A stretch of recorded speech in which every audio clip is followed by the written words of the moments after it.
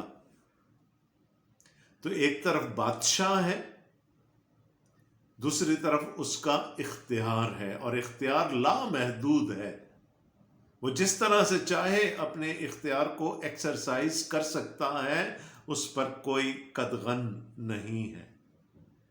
لیکن آج جس تمثیل کا ہم مطالعہ کرنے جا رہے ہیں وہ ہمیں یہ بتائے گی کہ یہ اختیار اگرچہ کہ مطلق العنان ہے، لیکن پرفضل ہے، اس میں فضل شامل ہے۔ خدا کی بادشاہی میں ہمیں فضل ملے گا، جو شاید دنیا کی بادشاہتوں میں ہمیں نظر نہ آتا ہو، ان کے فیصلوں میں، دنیا کے بادشاہوں کے فیصلوں میں ہمیں نظر نہ آتا ہو، لیکن جب ہم خدا کے اختیار کو اور مسیح کے اختیار کو دیکھیں گے تو ان میں ہمیں فضل، گریس ڈومیننٹ نظر آئے گا۔ So one characteristic of the kingdom of God and the authority of God is the grace through which it is exercised. Although God has unlimited power, He has unlimited authority, yet He exercises it with grace. اور یہ theme ہے آج، اور theme کیا تھی کہ بہت سے اول آخر ہو جائیں گے اور آخر اول ہو جائیں گے۔ ایک سوال کر لیتا ہوں آگے چلنے سے پہلے آپ سے، کیا جب میرے کسی دوست کو، میرے کسی عزیز کو، میرے کسی پڑوسی کو خدا مجھ سے زیادہ نوازتا ہے، یا آپ کے کسی دوست یا عزیز یا رشتہ دار یا پڑوسی کو خدا آپ سے زیادہ نوازتا ہے، آپ کا رد عمل کیا ہوتا ہے؟ What is your response, reaction to God blessing other people? کیا ہم شکر گزاری کرتے ہیں، یا ہمارے دل میں حسد پیدا ہو جاتا ہے، بغض پیدا ہو جاتا ہے، کینہ پیدا ہو جاتا ہے؟ Do we thank God for that person who is being blessed, اور do we lament our own depravity at that moment? سوچنے والی بات ہے، اور شاید آج خداوند یسوع مسیح اس بات کا جواب بھی ہمیں دے دیں۔ تمثیل کیا ہے؟ تھیم یاد رکھیے گا، بہت سے اول آخر ہو جائیں گے، آخر اول۔ اب اس کو خداوند یسوع مسیح ایکسپلین کر رہے ہیں۔ یہ جو آیتیں ہیں اور ابواب ہیں، یہ جو آیتوں کے نمبر ہیں، یہ بہت بعد میں ڈلے، اور اس لیے کبھی کبھی ہمیں لگتا ہے کہ بات ابھی پوری نہیں ہوئی تھی کہ ایک نیا باب شروع ہو گیا، لیکن یہ بھی ہماری سہولت کے لیے ہے۔ یسوع نے فرمایا، کیونکہ آسمان کی بادشاہی اس گھر کے مالک کی مانند ہے جو سویرے نکلا تاکہ اپنے تاکستان میں مزدور لگائے۔ The kingdom of God is like a person who owns a vineyard. اور جب فصل کٹنے کا وقت آتا ہے، اس وقت ایکسٹرا ہینڈز کی ضرورت پڑتی ہے۔ کٹائی کے وقت دہاڑی پہ مزدوروں کو لایا جاتا ہے تاکہ وہ فصل کاٹنے میں مدد کریں، ایسا نہ ہو کہ پھل جھڑ جائے یا ضائع ہو جائے۔ لہٰذا جب کٹائی کا وقت آتا ہے، ہارویسٹ کا وقت آتا ہے، تو every good farmer, every good vineyard owner goes out and hires hired hands.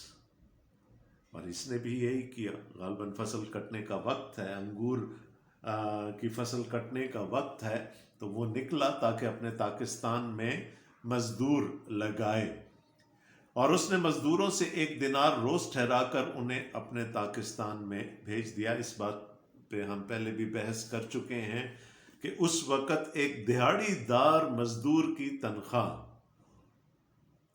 اور دہاڑی دار مزدوروں کو ڈیلی بیسس پہ اجرت ملتی ہے، ان کی تنخواہ 1 دینار تھی۔ اور جب ہم دہاڑی دار مزدوروں کی بات کرتے ہیں تو اگر ان کو کسی دن مزدوری نہ ملے تو ہو سکتا ہے کہ رات کو ان کے دسترخوان پر کھانا نہ ہو۔ So they depend upon getting some wage every day. اور اس زمانے میں کیا تھا؟ 1 دینار۔ 1 دینار ایک شخص کے لیے جس نے اپنا بھی پیٹ پالنا ہے، اپنے خاندان کا بھی پیٹ پالنا ہے۔ پھر پہر دن چڑھے، اب وہ صبح سویرے گیا، جو سویرے نکلا تاکہ اپنے تاکستان میں مزدور لگائے، اور سویرے کا مطلب یہ ہے کہ 6 بجے کے قریب، یعنی اس وقت جو دن تھا it use to be from dawn to dusk, فجر سے لے کر مغرب تک دہاڑی لگتی تھی، اور تو وہ صبح نکلا، اس نے مزدور لگا دیے اور ان کی اجرت ٹھہرا دی کہ تمہیں اور جگہ بھی 1 دینار ملتا ہے 1 دن کام کرنے کا، میں بھی تمہیں 1 دینار ہی دوں گا۔ اور پھر پہر چڑھے، 3 گھنٹوں کا ایک پہر ہوتا ہے، تو اگر صبح 6 بجے اس نے مزدور لگائے تھے تو 9 بجے کے قریب وہ پھر باہر گیا، مارکیٹ میں گیا، اور اس نے وہاں پر لوگوں کو بیکار کھڑے دیکھا، وہ لوگ جن کو اس دن کوئی دہاڑی نہیں ملی تھی، کوئی ڈیلی ویج کا کوئی آسرا نہیں بنا تھا، اور ان سے کہا کہ تم بھی پاکستان میں چلے جاؤ، جو واجب ہے تم کو دوں گا۔ بس وہ چلے گئے۔ اب یہاں پر واجب کے لیے جو یونانی لفظ استعمال ہوا ہے اس کا ایک مطلب راست بھی نکلتا ہے، جو راست ہے، whatever is righteous, whatever is justifiable، میں وہ تمہیں دوں گا۔ تو اگر کسی کو 1 دینار ملنا تھا صبح سے شام تک کام کرنے کا، تو جب اس نے ان سے یہ کہا ہوگا کہ جو واجب ہے وہ میں تمہیں دوں گا، تو اگر 1/4 اس دینار کا اگر وہ ڈیڈکٹ بھی کر لیتا تو کوئی اچنبے کی بات نہیں تھی۔ بس وہ چلے گئے۔ پھر اس نے دوپہر اور تیسرے پہر کے قریب نکل کر بھی ایسا ہی کیا۔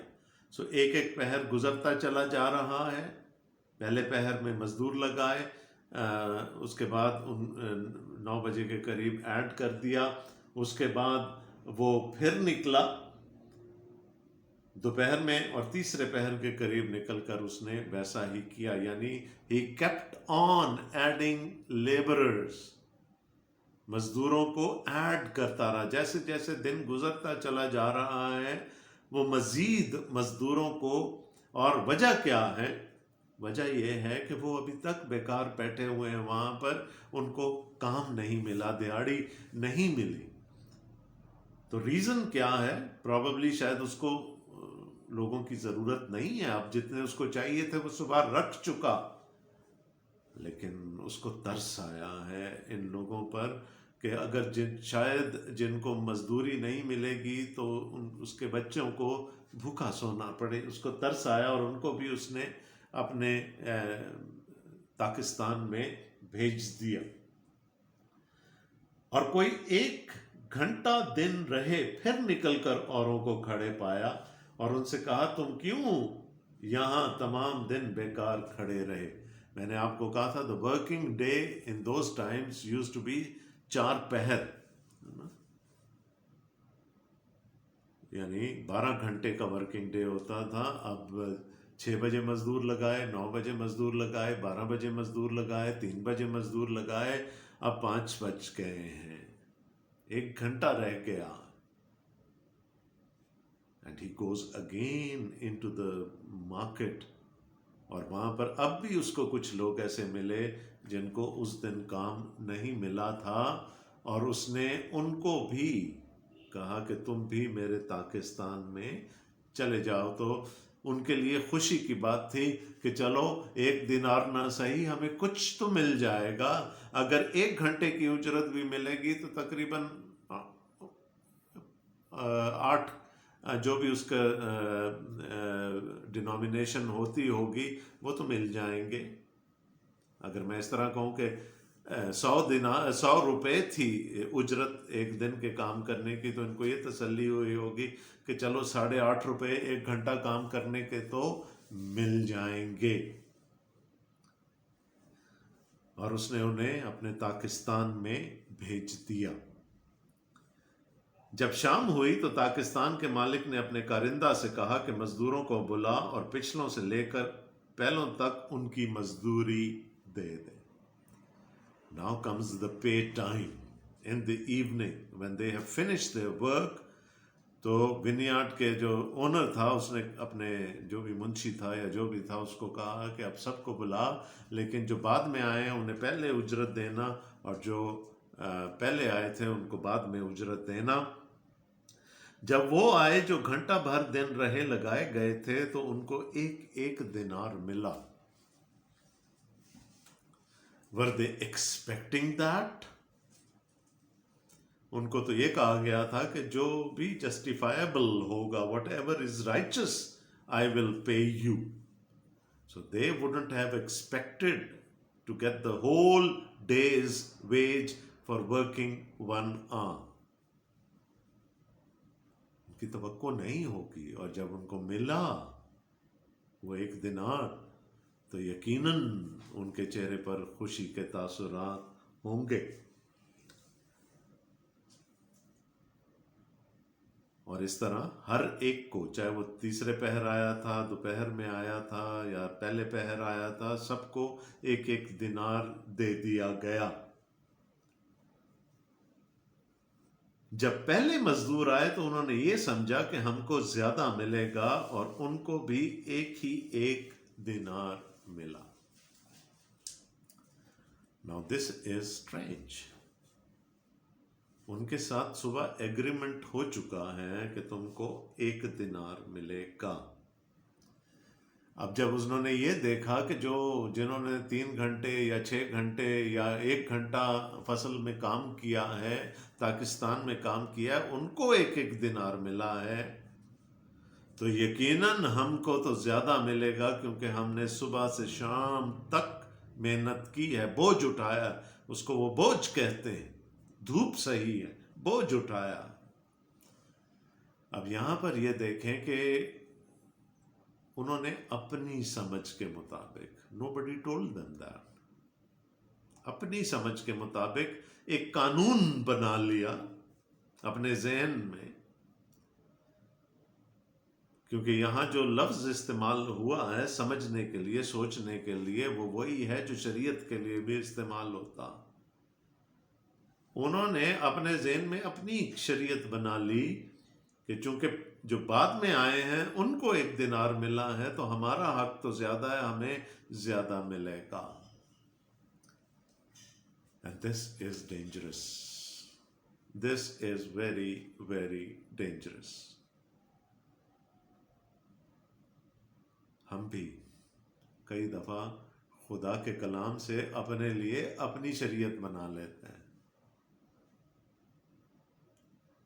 ہم خدا کے کلام میں دی گئی باتوں کو we twist them and we turn them to fit ourselves, our own whims and fancies. اور یہ کام بہت خطرناک ہے. Look, they had a major disappointment. اس کے بعد جو کچھ ان کے ساتھ ہوا, کیونکہ انہوں نے اپنے ذہن میں قانون بنا لیا, ایک شریعت بنا لی کہ ایسا ہی ہونا چاہیے اور ایسا ہی ہوگا. اور ان کا جو رسپانس ہے اور آگے چل کے جو آرگومنٹ ہے, ان کا جو رد عمل ہے اور ان کی جو دلیل ہے, وہ اس سے یہی ظاہر ہوتا ہے کہ وہ تو بالکل اپنے ذہنوں میں ٹھان چکے تھے کہ ہمیں 1 دینار سے زیادہ ملے گا. جب ملا تو گھر کے لیکن ہاں ان کو بھی ایک دینار ملا.